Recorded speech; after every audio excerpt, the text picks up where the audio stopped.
You spend your whole life preparing for your golden years, but under guardianship, everything can be taken away and life or death decisions made without your loved ones knowing. A streaming original series, The Price of Protection.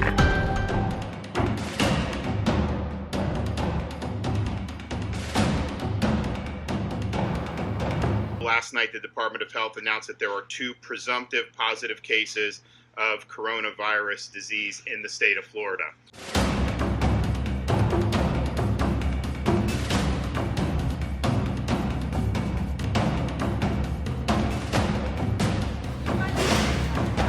Been spreading across the world, causing an outbreak of respiratory illnesses.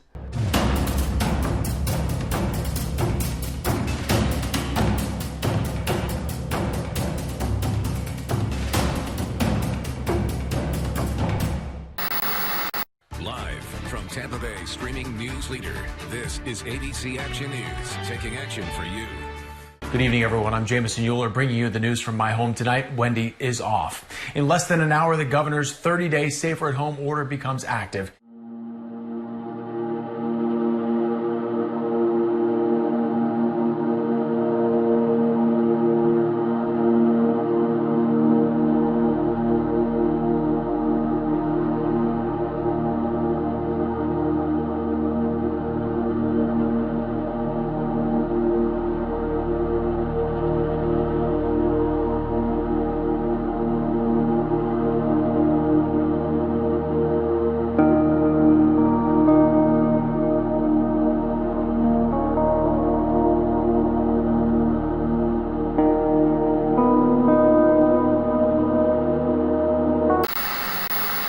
More grim news regarding COVID-19 deaths at long-term care facilities in Florida.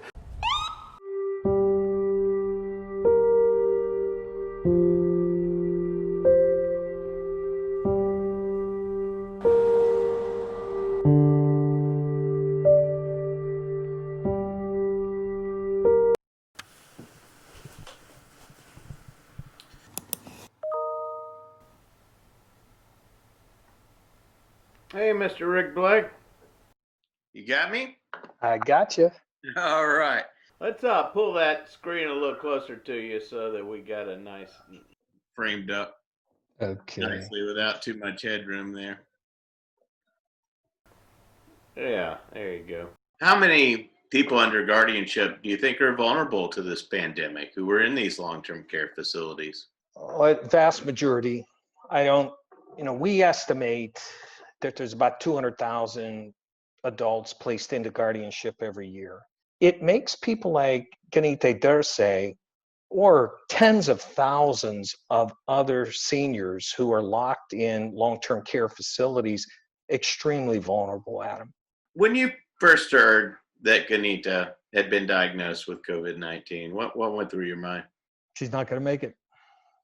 The age, the isolation, the rate of death of that virus, I was not optimistic at all.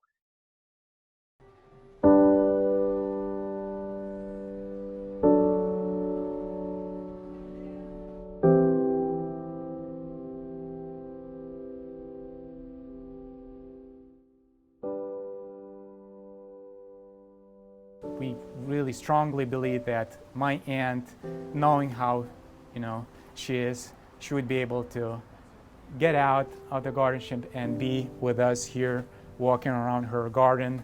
And I see on my phone pop up message, email message, saying that my aunt is hospitalized and infected with coronavirus. My heart said, no, this is not good news. The problem is we had an order, no visitation order. Tell me what you did to try to talk to her the last, especially after you found out she was sick with coronavirus.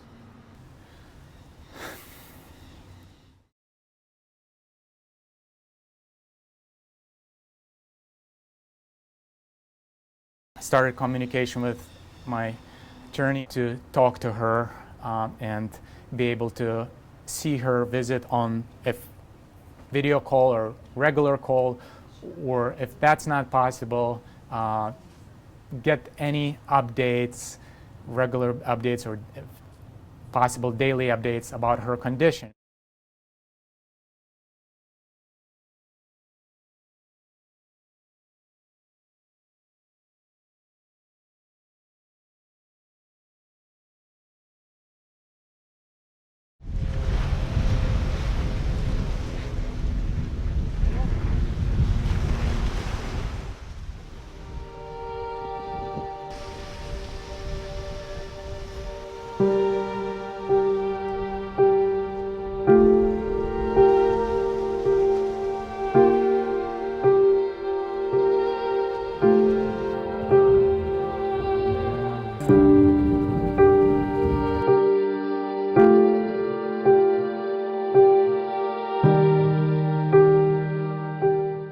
Genita was born on May 1st, 1934 in São Paulo, Brazil, in Lithuanian family.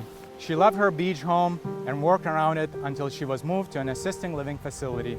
We wish that the last 2 years away from her family and her home would not be lost to her, that things could have been different for her and for all of us. Genita Dearsay bought this old hotel down in St. Pete Beach back in the 1960s and had operated it ever since. It was an old style Florida hotel kind of by the side of the beach highway. That hotel ended up being the reason that Mrs. Dearsay ended up in guardianship in the first place. We spoke to a lot of the people who were around Mrs. Dearsay at that time, and they all said that that real estate agent, Diana Sames, kept coming around trying to get her to sell the hotel, but Mrs. Dearsay didn't want to sell, and she kept telling her no. Eventually, she decided to keep it in the family, and she decided to sell it to her nephew. As soon as the realtor, Diana Sames, found out that the nephew had bought the property for $50,000, she went to a lawyer and said, I think this woman needs to be in guardianship because she's being exploited by her relative. The same realtor that Mrs. Dearsay was complaining about when she called 911.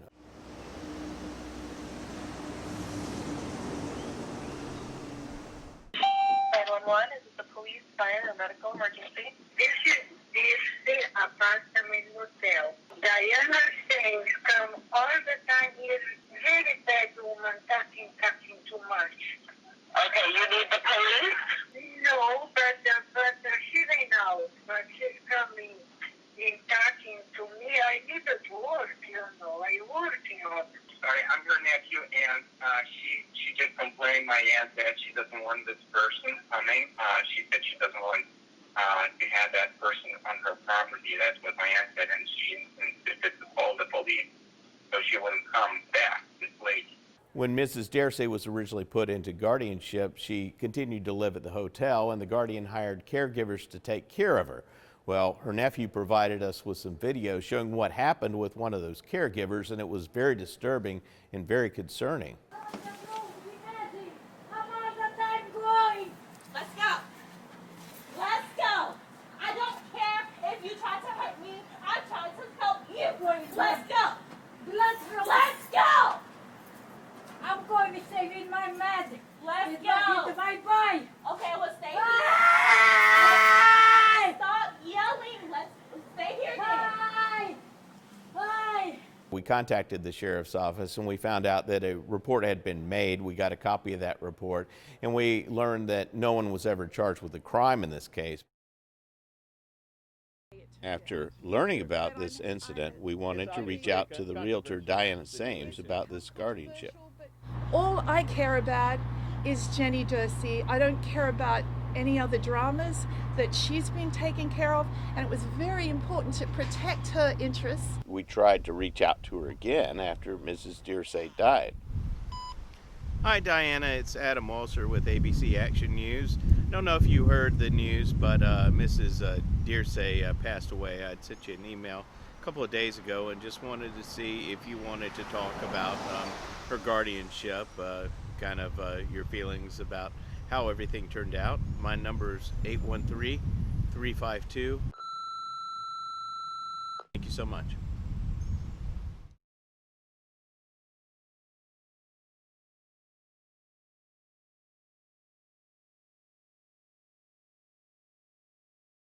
Diana Sames told us she wanted to protect her. She was concerned about her health living here. She was concerned that she wouldn't be protected.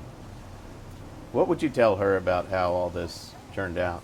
And now we have the results. And the results were getting worse and worse and worse. And on May 5th, we end up with my aunts, who's like my mother, death, which is, it cannot be even worse, can be worse.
Welcome back. Court-appointed guardians in the headlines and under arrest for stealing, abuse, and neglect. Now, I-Team investigator Adam Walser uncovers even when the state's own investigators found guardians broke the law, they continued with business as usual.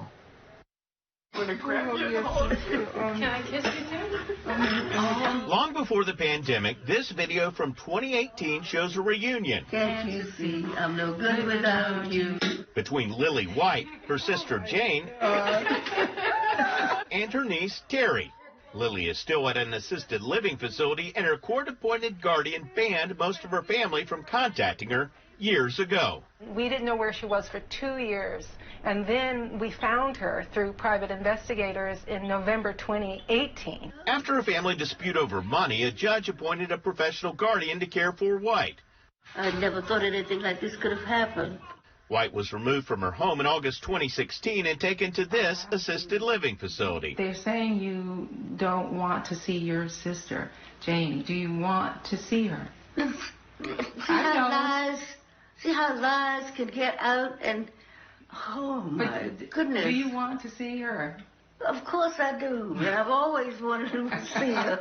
Okay. But before Lily's family tracked her down, they contacted the State Office of Public and Professional Guardians, or OPPG, the watchdog agency set up to investigate complaints against guardians. I finally received a call from the Inspector General's office saying, we're opening up an investigation, so I was very excited. That call came in 2017, about a year after she filed a complaint, but she heard nothing more until almost 2 years later. Every month I'm calling and saying, another year, another week, another month, where's the report? The I-Team obtained that report, showing investigators found Lily's guardian was not registered as a professional guardian with the state and billing Lily's bank account for attorney's fees that were not allowed. But despite finding problems, the I-Team found the state's watchdog did not take any disciplinary action. In this letter to Lily's guardian, Department of Elder Affairs Secretary Richard Prudhomme said her conduct was mitigated by the complexity of the family relationships. I was so angry when I got the OPPG letter.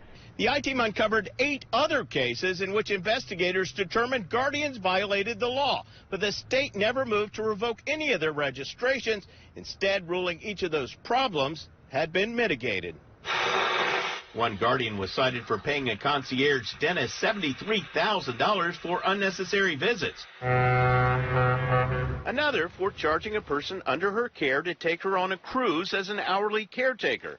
And one guardian billed a woman through his private company on the side without telling the court. Those guardians' actions were all mitigated by taking 16 hours of continuing education courses. She wanted all measures done. She appointed me as her surrogate health care provider, surrogate person, and they were ignored by the guardian. Kathleen Zagros complained to the state after her mother's guardian ignored her mother's advanced care directives, then requested a do not resuscitate order. The investigator substantiated that allegation, but a letter to the guardian dated October 14, 2019 said the conduct was mitigated by the actions to honor veterans at Arlington National Cemetery. What does that mean? The state did not take any disciplinary action against the guardian because she bought 5 wreaths for $150 through an organization that lays wreaths at Arlington National Cemetery. Secretary of Elder Affairs Richard Prudhomme declined an interview for this story, but said in a statement, whenever intent to cause harm is found, the department will refer the matter to law enforcement. But so far, his watchdog agency has not been able to substantiate any cases that referred to law enforcement, even though at least 5 guardians have been charged with crimes. The OPPG to date has been there to protect guardians and not the senior. It's very, very clear. We first spoke with Teresa Kennedy back in March before the pandemic shutdown. We recently followed up with her and confirmed she's still not able to have any contact at all with her Aunt Lily, even by telephone. People who do have loved ones in nursing homes right now during COVID-19 might get a little sense of it, not being able to hug the mother, having to talk to them through the window. But at least they can do that. We can't. She's hoping her last reunion with her Aunt Lily in 2018. Your goodbyes left me with eyes that cry. Why can I go on without you? Won't be their last. The part that once was my heart, so why not take all of me? I'm I-Team investigator Adam Walser, taking action for you. Thousands of Floridians are under court-ordered guardianship, a system in which a judge declares a person to be incapacitated and then assigns a professional guardianship to take over their lives. Well, for more than 7 years now, I-Team investigator Adam Walser has combed through thousands of court records, exposing instances of exploitation and abuse of vulnerable seniors by their guardians. Now he's uncovered attorneys who represent those guardians are trying to make it more difficult for the public to find out exactly what's going on in those cases. I can dress myself, I can take a shower, I can walk. It was more than 7 years ago when we first introduced you to Willie Burchow, a 99-year-old man wrongly placed in an Alzheimer's unit by his guardian. There's lots of things wrong, lots of things. Got to be looked into. Some of the things we've uncovered that were wrong: guardians selling homes and property under market value with no appraisals, guardians seeking do not resuscitate orders without consulting families or judges, and multiple guardians accused of financially exploiting those under their care. But an overhaul of the guardianship law proposed by the Real Property Probate and Trust Law section of the Florida Bar could prevent the public from seeing what goes on in guardianship cases in the future. For the last 6 years, we sort of studied the code. We looked at what's being done nationally. Bill Hennessy is chairman of the committee proposing rewriting the law. That committee recommends measures aimed at preserving the ward's right to privacy. Currently, things like health and financial records are kept confidential, but the new proposal expands these protections to all of the ward's private information. That includes records that show who is buying ward's property and at what price, how much guardians and their attorneys are billing wards, how often guardians actually visit their wards, and whether a ward asked the court to be reevaluated and released from guardianship, which happened in Willie Burchow's case. The issue here that we're always going to try to balance is dealing with a person's privacy and dignity versus this issue of the good things that happen when you open the court file. The best the bar can do is Let's hide more records. Guardianship reform advocate Rick Black believes the new rules will lead to more secrecy and exploitation. He says recent arrest of guardians in Florida proves there are a lot of problems not addressed in the proposed law. Let's document what really has gone on and what allowed those 4 that have now been criminally arrested to flourish within this system that would appear to be more about profiteering than about protection. Hennessy says the new law addresses plenty of issues aimed at protecting wards, and he looks forward to working with others to come up with a final version of the law. We all need to be working together to protect these folks, and we're going to have a good dialogue together in the legislature. The proposed rules must first be approved by the Florida Bar Board of Governors. That section will then lobby lawmakers to draft a new bill for the upcoming legislative session. I'm my team investigator Adam Walser, taking action for you. Imagine losing your rights and belongings and being locked in a memory care unit even though you're capable of living independently. I-Team investigator Adam Walser uncovered how a woman's pleas were ignored by her court-appointed guardian and how she turned to social media for help. This was the first time we spoke with Jan Garwood in April. Hey there. Garwood first messaged on Facebook, then called on FaceTime using a secret cell phone. Garwood had researched our stories about problems with Florida's guardianship system. She called from a locked dementia unit at the Palms of Longwood Assisted Living Facility. It's hard to put a word on it. Heartbreaking. Garwood was put into guardianship in 2017 after she was injured in a car crash while grieving the death of her son. There shouldn't be anybody that should be able to have 100% control over anybody's life. A judge appointed disgraced former guardian Rebecca Furley to care for her. The families are wanting some answers here. Furley resigned from her cases after state investigators alleged she was responsible for the death of a man under her care. Furley was later charged with 2 felonies and is awaiting trial. A new guardian took over Garwood's case, but when Garwood said the woman wouldn't help her get her rights restored, Garwood took to social media. I had put my ad on Facebook and said, somebody help me, I've got a guardian who's controlling my life. Guardianship reform advocate Hillary Hogue responded and visited her. Are you happy with your guardian? Are you kidding me? I hate my guardian. My guardian hates me. Hogue arranged for Garwood to contact attorney Vito Ropo. I filed a motion to be appointed as her counsel at her request, and I put in there that I believe that she should be reexamined. Her guardian's attorney fought back, responding with this letter demanding Ropo drop the case or face financial sanctions. I was being threatened personally. My own individual finances were at stake. A judge ordered a doctor to evaluate Garwood's mental capacity, and Garwood got a nearly perfect score. The doctor saying she is fully capable of handling and executing her own personal, medical, and financial day-to-day affairs.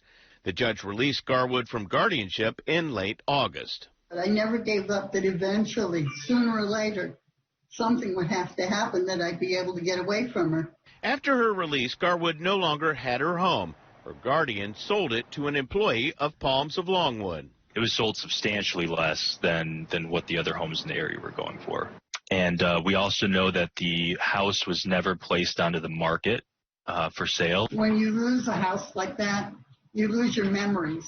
The proceeds went into a trust Garwood can't access, and what happened to her belongings is a mystery. I have, or had, I'm still keeping my fingers crossed, but over $300,000 worth of old furniture, jewelry, collectibles. Records show her guardian billed Garwood to pack and store her items, but at this point, we're told that they have no personal property of hers at all. No pictures, nothing. It's just nothing. They have zero. We contacted the guardian and her attorney repeatedly, but neither responded. Garwood, who lived in a 2,700 square foot home before guardianship, now lives in a friend's garage. We went to the food pantry and stood in line for 4 hours to get a couple of boxes of old food. And that's what we've been eating. You're living in a garage. You're depending on the food pantry because of guardianship and the state of Florida allowing this to happen. Absolutely. And there is no reason for this. you lose more rights in a guardianship, in most guardianships, than you do if you go to federal prison. It's very scary to think we're in the United States and this is happening to us. All our rights, all our privileges, all the things we've believed in and worked for all these years to keep. What's going on? I'm I-Team investigator Adam Walser taking action for you.